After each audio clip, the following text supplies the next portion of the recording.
All right, we're going to do an interlaminar discectomy or stenosis cases. These are usually your L4-5 or L5-1 cases.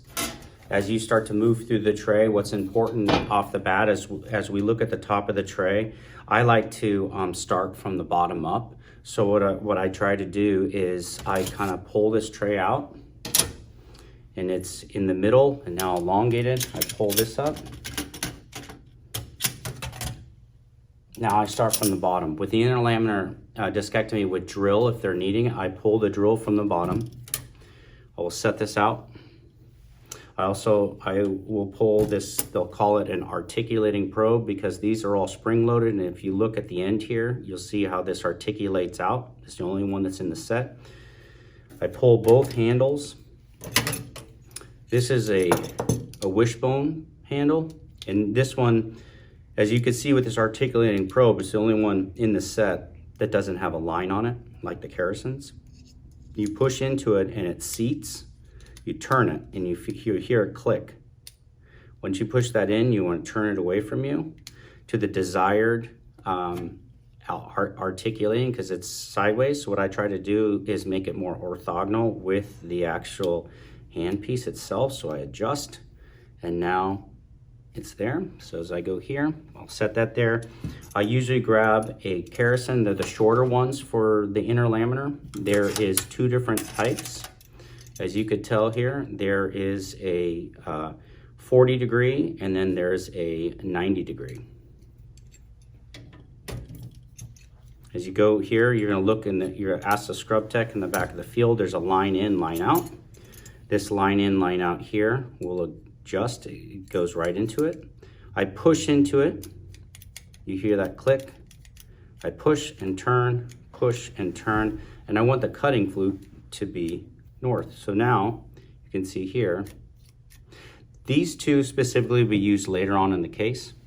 Once this is done this level, I put this back.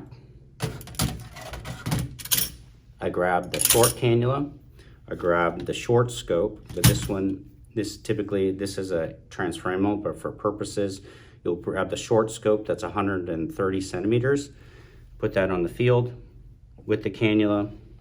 I also grab the accessory box, in which you will grab a stopcock. I have them take this off. These stopcocks will go here. Also a cap. These caps typically are 3.75 millimeters is for pressure.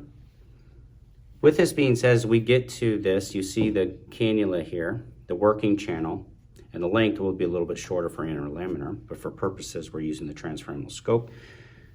If you put this stopcock on, but just by using the knurling here and screwing it on, just that, if you jiggle it, this thing ends up falling off. So what I do is I put my fingers on the end here, on the soft portion of it. I start on the bottom. So this will open and close at 90 degrees. This is open. What I try to do is I go opposite. I push a little bit of pressure so it tightens. Then I tighten the knurling. Now this is secure, and then I lock it down on both sides. As I put this back, sometimes this attachment will be used specifically on the bottom for striker stores. Otherwise, we just have a small adapter for our light source. So I put this back. The other thing that we need in this case is going to be a switching stick. This is an all-in-one dilator. It's cannulated if needed, but typically you would use this and next to it. So there'd be three items: switching stick, cannula, scope. Otherwise, in this tray, this second level, we're done here. I just go back and put everything back so the field is clean. Then I will grab our nerve hook. This is 2.5 millimeters. We'll use that there. This is our blunt dissector. Put this here. And then as we look at the top of the tray here, we're gonna have multiple different pituitaries and scissors. Here's an angled scissor, so you can tell. I'm gonna bring this up. You can look at here, you'll see the cutting flute here, it's angled. So I like to keep these together. So here's an angled scissor. I'm gonna look in here for the straight scissor. As you can tell, this is a straight flute. here. There's a couple millimeters at the end. I keep these two. I'll go back and forth here. Then what I try to do is get the pituitaries specifically. So here's a small pituitary. Put that there. I also have a big pituitary. I'm going to put that there. As I put this thing so here. And if needed, here's an angled Blakesley. It's an angled grasper.